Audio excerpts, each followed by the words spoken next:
NEET एक ऐसा competitive exam जो कम से कम 2 साल की लग कर मेहनत चाहता है। इसके पहले इसको क्लियर करना एक मुश्किल टास्क है। अब अगर आप इस एग्ज़ाम को क्रैक करने और टॉप रैंकर्स में आने की मेहनत अब से यानी कि अब यहाँ से जो 5 महीने बचे हैं वो करना चाहते हैं, तो आपको अपनी प्रिपरेशन लेवल में क्या करना होगा, आइए इस आज की हम वीडियो में जानने की कोशिश करते हैं। जो कुछ लोगों ने स्टडी प्लान्स रिसर्च तैयार की है उसके हिसाब से हम यहाँ समझेंगे। अब इसमें रिसेंटली एनसीईआरटी ने सिलेबस बदला है। वैसे आपने अब तक तो उम्मीद है कि जान ही लिया होगा कि बदलाव कोई पैनिक करने वाले नहीं है, बल्कि सिलेबस को कुछ रिड्यूस किया है, कुछ पैटर्न में हल्का सा माइनर चेंज है। सबसे पहले अब तक की आपकी हुई तैयारी और आने वाले वक्त के हिसाब से ये तय कर लीजिए कि कब तक आप सिलेबस ख़त्म कर लोगे। मैं ये मानकर ये वीडियो बना रहा हूँ कि आप नीट प्रिपरेशन में ऑलरेडी स्पीड अप हैं अपने हिसाब से, लेकिन ये ध्यान रहे कि आप इसे फरवरी से आगे ना लेकर जाएं। अपने हिसाब से तय करने में आप अप्रैल लेके जाएंगे तो मई में तो एग्ज़ाम, ताकि फिर आपको रिवीजन करने का ठीक से टाइम मिले। तो फेब एंड तक आप कैसे प्लान करते हैं सिलेबस एंड का वो देखिए। आपको इसमें टॉपर्स की स्ट्रैटेजी को देखना होगा। पूरा का पूरा कॉपी आप नहीं करेंगे उस स्ट्रैटेजी को, लेकिन इसमें बहुत सारी चीज़ें कॉमन होती है जो आपको काम में आएंगी। तो ख़ास तौर से टॉपर्स की स्ट्रैटेजी को देखिए। पिछले साल जो हमारे इंस्टीट्यूट स्कॉलर शाहीन एकेडमी के टॉपर्स थे, उन्होंने अपने एक्सपीरियंसेस को जो है वो शेयर किया है। वो हमारे इस चैनल पे मौजूद हैं, आप उसको रेफ़र कर सकते हैं कि वो कैसे कैसे प्रिपरेशन करते हुए उन्होंने सिंगल अटेम्प्ट में 670 मार्क्स लेकर आए। कोई रॉकेट साइंस नहीं है, बल्कि सेल्फ एनालिसिस, प्लान और उसके बाद लगकर मेहनत करना, ये एक बेसिक फीचर होता है कोई भी अचीवमेंट का, कोई भी रिजल्ट लाने का। लेकिन करना क्या होगा? सबसे पहले और सबसे अहम जो चाहिए कि कोई स्टडी मॉड्यूल्स आपके पास हो, चाहे कोई आप रेफ़र करते हो। आप एनसीईआरटी बुक्स को रेफ़र किए बिना नहीं रह सकते, इसलिए कि इसके बिना काम नहीं चलेगा। जो कुछ एग्ज़ाम आने वाला है, जो मेन पेपर होगा आपका, वो एनसीईआरटी बेस्ड ही रहेगा। टॉपिक को समझने के लिए आप अपने स्टडी मॉड्यूल्स को रेफ़र कर सकते हैं, उनको फॉलो कर सकते हैं, लेकिन एनसीईआरटी बुक्स रेफ़र करना कंपलसरी। प्रैक्टिस भी बहुत ज़्यादा ज़रूरी है। आप जाहिर सी बात है कि आप एक ओएमआर एग्ज़ाम दे रहे हैं तो प्रैक्टिस भी ज़रूरी है। फाइनली आपको तो क्वेश्चन का आंसर ही टिक करना है। कंसेप्ट ज़रूरी है ताकि ट्विस्ट एंड टर्न्स को आप चेक कर सकें, लेकिन वो प्रैक्टिस आपको एग्ज़ाम प्रैक्टिस के ज़रिए ही होगी। क्वेश्चन आंसर्स की प्रैक्टिस आपको बहुत ज़्यादा ज़रूरी है। ये गलती कभी मत कीजिए कि अभी सिर्फ कंसेप्ट हम पढ़ते हैं और लास्ट में सारे कंसेप्ट ख़त्म होने के बाद फिर हम एक साथ जो है वो टेस्ट सीरीज़ या क्वेश्चन प्रैक्टिसेस करेंगे, बल्कि जैसे जैसे चैप्टर ख़त्म होगा तो एंड में क्वेश्चन प्रैक्टिस करना आपको कंपलसरी है। हर टॉपिक के साथ क्वेश्चन प्रैक्टिस जो है वो मौजूद होती है। एनसीईआरटी के जो बुक है उसमें चैप्टर के एंड में जो है बैक एक्सरसाइजेज होती हैं जिसमें क्वेश्चंस मौजूद होते हैं। इसके सॉल्व्ड एक्सरसाइजेज भी जो हैं वो वहाँ पे मौजूद होते हैं। फिर इसके साथ आपको पिछले 10 साल के क्वेश्चंस को भी रेफ़र करना होगा, उसको भी फॉलो करना होगा। इससे आपको उस चैप्टर के हर टाइप के क्वेश्चंस और उस टॉपिक से पिछले 10 सालों में कितने क्वेश्चंस आए हैं, किस अंदाज से आए हैं, कैसे एनटीए ने पूछा है, वो आपको समझ में आ जाएगा। इसके बाद जो है अपने क्वेश्चन प्रैक्टिस करने के बाद तो अब ये देखिए कि एक पिछले वीडियो में हमने मिस्टेक बुक की बात की थी, तो मिस्टेक बुक बनाना बहुत ज़्यादा ज़रूरी है।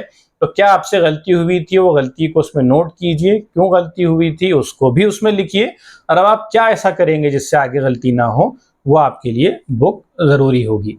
उसी से आप अपनी ग्रोथ को जो है वो रेफ़र कर सकेंगे। जैसी गलती होने की वजह ठीक से क्वेश्चन नहीं पढ़ना है, ओवर कॉन्फिडेंट होकर आंसर टिक कर देना है, ऑप्शंस आपने ठीक से नहीं देखे वो हो सकता है, या जो कंसेप्ट पर क्वेश्चन था वो कंसेप्ट आपका कमज़ोर था, या आपने गलत समझा था, या उसको ठीक से टाइम नहीं दिया था। ये इस तरह की चीज़ें हो सकती हैं ब्रेकअप गलतियों को डिफ़ाइन करने की। तो आप अपनी मिस्टेक बुक में लिखोगे कि फ़ला तारीख को ये टॉपिक के टेस्ट में मुझसे ये 3 क्वेश्चंस गलत हुए और उसकी ये वजह थी, ये रीजंस थे। अब अगर वजह कंसेप्ट वीक होना थी तो आप कंसेप्ट पर काम करेंगे, अगर वजह जल्दबाजी थी तो आप वो टाइम पर काम करेंगे, क्वेश्चन को ठीक से पढ़ने का काम करेंगे, किसको कैसा कितना टाइम देना है आप उसको देखने की कोशिश करेंगे। एक्स्ट्रा टाइम भी ना जाए, आपको ये भी देखना होगा, इसलिए कि टाइम फोकस्ड ये एग्ज़ाम होता है। जब आप अपने हाथों से लिखते हैं तो ये दिमाग पर प्रिंट भी हो जाता है और आपको याद भी रहता है। तो आपको लिखना है, कहीं डिजिटली इसको नोट नहीं करना है। फिर ये कि जब इस तरह यूनिट मुकम्मल हो जाएगा तो फिर यूनिट वाइज टेस्ट भी आपको देना पड़ेगा। आप चैप्टर वाइज के अलावा यूनिट वाइज टेस्ट को भी बहुत ज़्यादा इंपॉर्टेंट है, इसलिए कि आपको सिलेबस की साइज को बढ़ाना है।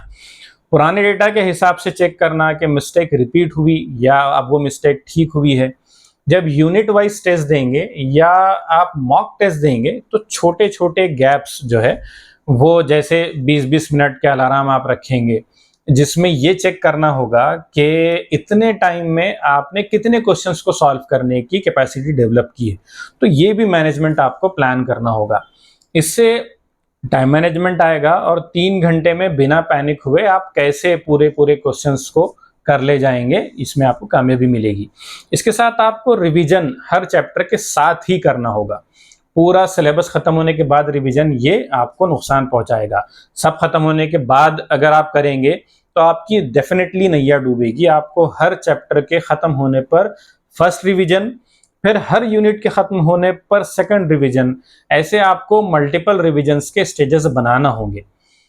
ये देखिए कि इस तरह के एग्ज़ाम्स में, जो कॉम्पिटिटिव एग्ज़ाम्स होते हैं, नीट, जेईई, यूपीएससी वगैरह, इसमें ज़्यादा से ज़्यादा कंटेंट हासिल करना ज़रूरी नहीं होता। ज़्यादा से ज़्यादा बुक्स पढ़ लेना, मल्टीपल रेफरेंसेस पढ़ लेना ज़रूरी नहीं होता, बल्कि रिवीजन बहुत ज़्यादा ज़रूरी होता है।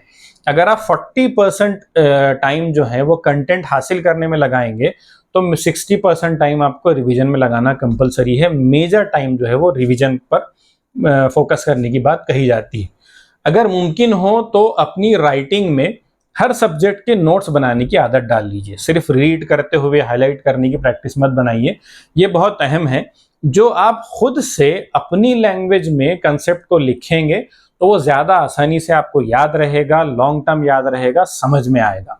तो अपनी हैंड राइटिंग में कंसेप्ट्स को लिखने की आदत डालिए। तो ये शॉर्ट कुछ टॉपिक्स थे कि सबसे पहले आपको मिस्टेक बुक बनाना है, आपको ज़्यादा से ज़्यादा टेस्ट देने हैं, आपको डेट डिक्लेयर करनी है कि कब तक आप अपना सिलेबस ख़त्म कर लेंगे ताकि रिवीजन कर सके। आपको मल्टीपल रिवीजन्स करने होंगे, आप सिंगल रिवीजन पे नहीं रुकेंगे।